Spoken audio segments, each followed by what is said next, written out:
Welcome to Restoring Education in America with Priscilla Rahn. She's a master educator and author, leading the conversation to restore the American mind through wisdom, virtue, and truth.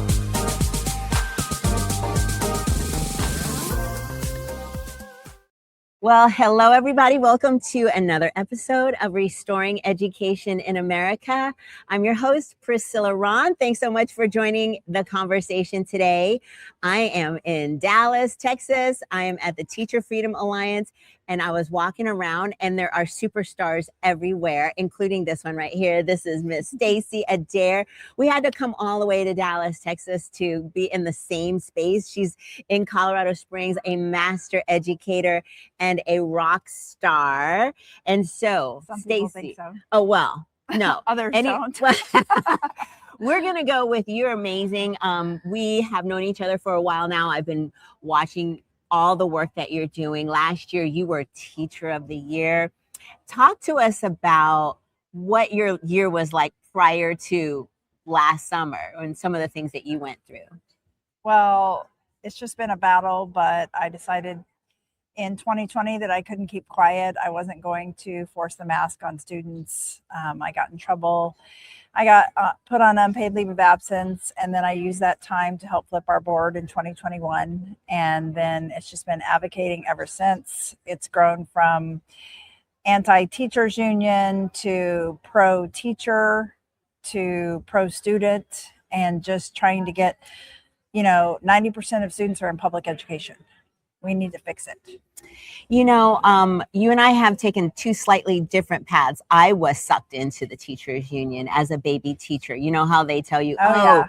If you don't join the teachers union, you could get fired by your principal. You don't have any protections. We need your voice for collective bargaining. But you've managed to, in your over 2 decades of careers in education, to not pay a single penny in That's the right. teachers. So how did you manage to do that? I have to thank this older couple. They're probably younger than me now, but an older couple I met before I was even a teacher told me all the bad, evil things about the teachers union when I was very young, and I didn't really know why they were telling me because I wasn't a teacher. But I never forgot it. I don't know their names. And then when I became a teacher 21 years ago, they tried to pressure me, and the more you pressure me, the less I'm going to bend. And they really, in my district, they were bullies, and they would hound you. And so I didn't like the teachers union. I never joined it. But I really didn't wake up and start learning about the true evils of the teachers union until COVID in 2020. And when I discovered that they were telling the CDC to keep schools closed and to mask and distance. And then I look at it as a positive now, but I had a teachers union rep right across the hall from me, tattling on me all the time. And, looking back on it, I'm thankful, because she fired me up. And between that and them telling the CDC what to do, her tattling to the principal all the time, I just decided I'm taking the teachers union down. And through that advocacy, I've been able to meet other people who also have that same, desire, and we work together.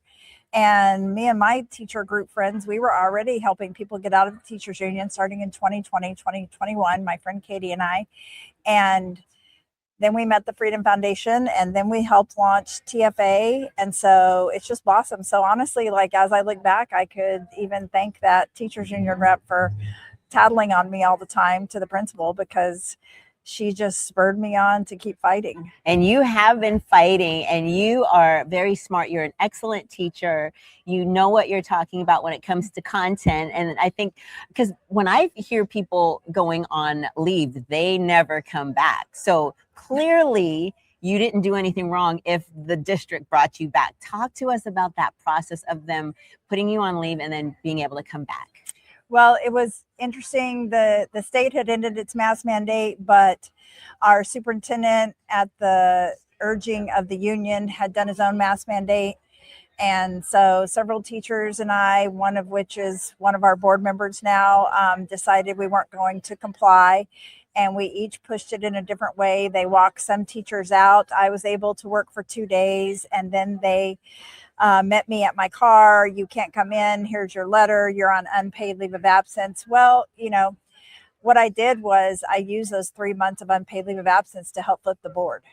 So we flipped the board, and my favorite board member ever, Jason, texted me and said, Stacy, I think, we're going to end the mask mandate as soon as we sign in the new board members, and you can come back to work. And I was like, come back to work?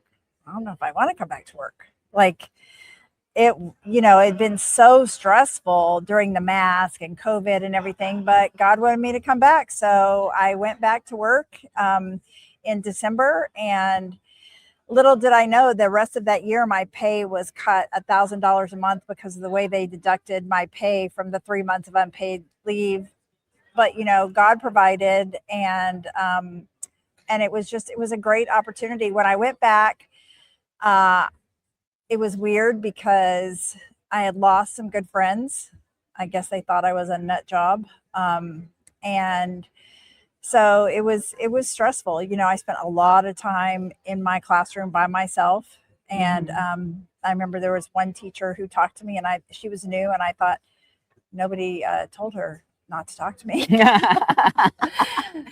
I stayed. Isn't that what we tell new teachers about students? Don't tell the next teacher something bad about a student, because you don't want to have preconceived ideas about how to support those children. I mean, that is really fascinating. And of course, now that we're 6 years removed from COVID, we can look back and see all the mistakes, and we can see how the National Teachers Union and the local and state made some really bad decisions that hurt kids. And so it's kind of like whack-a-mole. We were going back and forth between kids need to be in school to no, you can't until you have this in place. And I just remember thinking, I'm ready to go back to school. This is not the way you're supposed to teach kids through a screen. We hadn't learned how to use Zoom. It was building the plane while we were flying, and it was just nutty. But here we are. So what do you say to a young teacher or even a veteran teacher who looks at you and says, who are you to say we shouldn't have a teachers union? We need the teachers union. What would your response be? I mean, you can be in whatever union you want to be, but I'm not going to be in it, and I'm not going to give my money to leftist crazy people. So I don't tell any other teachers what to do, but I stand strong on the fact that, especially now that it's not even, my best friend is a Democrat, and she calls herself a, JFK Democrat, but she doesn't vote that way. I mean, the Democrat Party and the teachers union have gone so far left that they're democratic socialists in Colorado, as we know. And so I just tell people, I mean, where do you want your money to go? And try and ask a question. And that's the panel that my friend and I will be on today or tomorrow, is just, ask your teachers union, where does my money go? And see if they'll give you an answer, because usually they won't. And so start by asking questions and see if you like the answers and how you're treated when you try and ask a question. And that will let you know if this is a good organization for you to be in. Oh, so you believe in freedom of choice. Yes. Not telling people what to do and how to make a decision on where they spend their own money. Yes. I gave myself a $70 a month raise when I left the teachers union. I just realized I couldn't continue to give my money to an organization that was not supporting the things that I valued. And the teachers union is supposed to be nonpartisan. They're supposed to be neutral. Yes, they're obviously very vocal about being pro public education, but I think, again, that's probably not the best mission. I think you should be pro kids first. Exactly. Pro students. Yeah. And it doesn't matter what students they are. They get what they need. I mean, we, as educators, pride ourselves in being able to differentiate and support all kids. And I just remember waking up and saying, I was lied to by the teachers union. Charter schools are public schools. Not all private schools are going to turn you away simply because your child is, needs special education supports. I mean, there's just all kinds of misinformation coming from the teachers union. And if you do your research, which we have, you can see that almost 98% of teachers union dollars goes to Democrats or Democrat policies. The national teachers union presidents are making $500,000 a year. I can't even relate to that kind of salary. And they're yelling and screaming and bullhorns, and they're going and advocating for all kinds of organizations other than classroom teachers and the things that kids need. And I find it fascinating. So what do you hope to get out of this weekend? We're just starting the weekend. I just hope to motivate good teachers to stay in public education. We need camaraderie. We need to know that we're not alone. And, that's my ask of public school teachers is just stay in, it's almost impossible to fire even a bad teacher. So I'm just encouraging teachers, do the right thing. Like teach the math facts, do the right thing. You might get a write-up or you might get pressure, or you might get harassed, but if bad teachers can get away with what they're doing, then good teachers should have the courage to do the right thing for the students. I'm not here for admin. I'm not here for the union. I'm not here for anybody but the students. And, those are decisions I have to make on a regular basis. Like, am I going to speak up about this?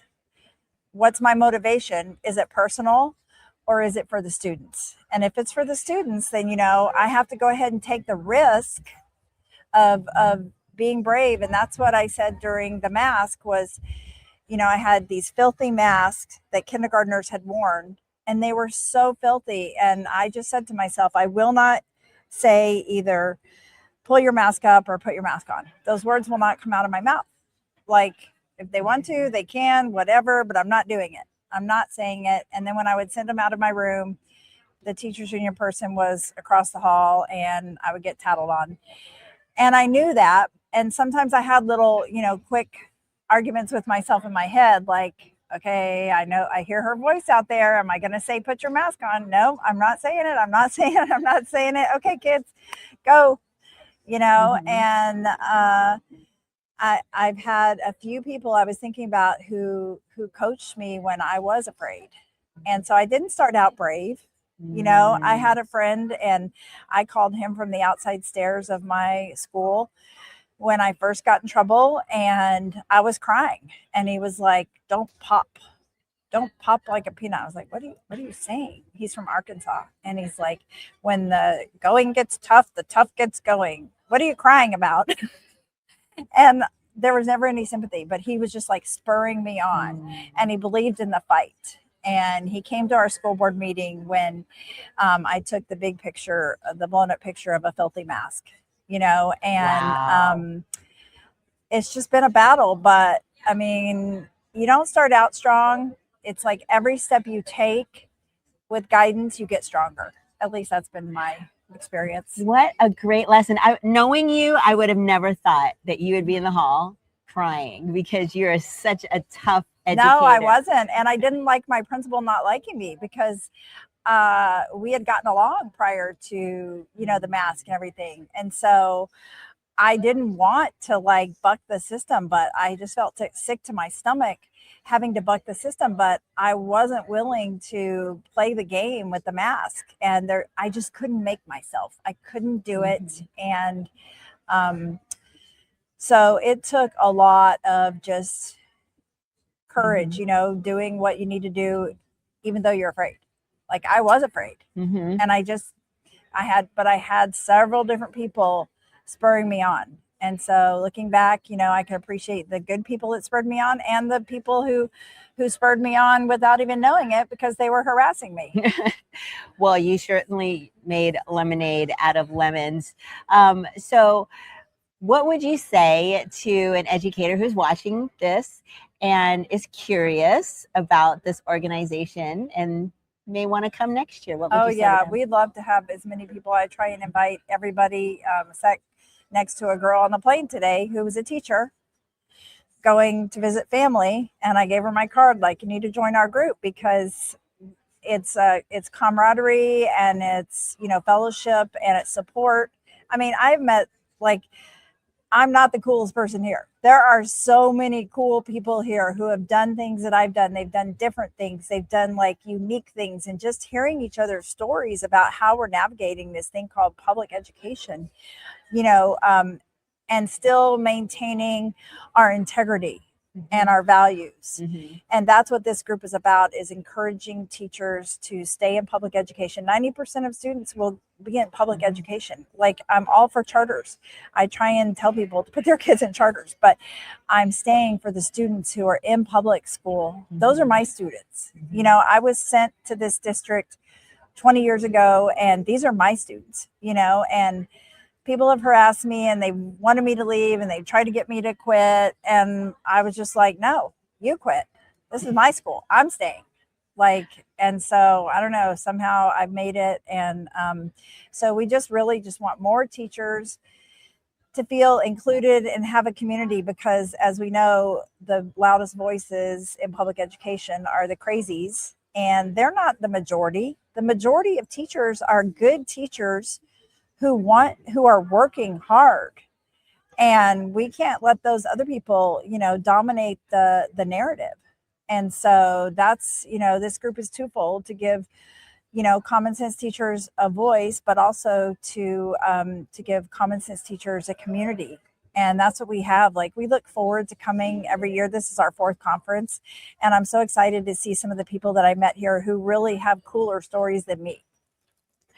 Well, I find that hard to believe, but yes, there are amazing educators, and that's the thing. We're all kind of in the same boat, or have very similar stories of surviving public education. I just retired after 32 years and starting a private school, but we do need wonderful, loving teachers that are in the public education system. As you said, 90% of the kids are going through our public schools, and so they're out there. And if you live in Colorado Springs, find Stacy. What school are you telling? What school you're at? I probably shouldn't. Okay. We're going to keep her anonymous as much as possible. But thank you so much for your time and for what you're doing and loving on teachers, and just providing another option. Joining TFA is free, and you get $2 million of liability insurance. So if the only reason you're paying dues into the union is because you're afraid of getting sued or losing your job, no worries. TFA is here for you. So thanks for tuning in. Thank you again, Stacy. We're going to have the word out. Absolutely. I hope you have a wonderful, I'm excited to hear your panel. And to my listeners, thanks so much for joining me. Catch me next time. And remember, educating the mind without the heart is no education. So seek wisdom, cultivate virtue, and speak truth. Thanks for tuning in to Restoring Education in America with Priscilla Rahn. Visit PriscillaRahn.com to connect or learn how you can sponsor future episodes to keep this message of faith, freedom, and education on the air.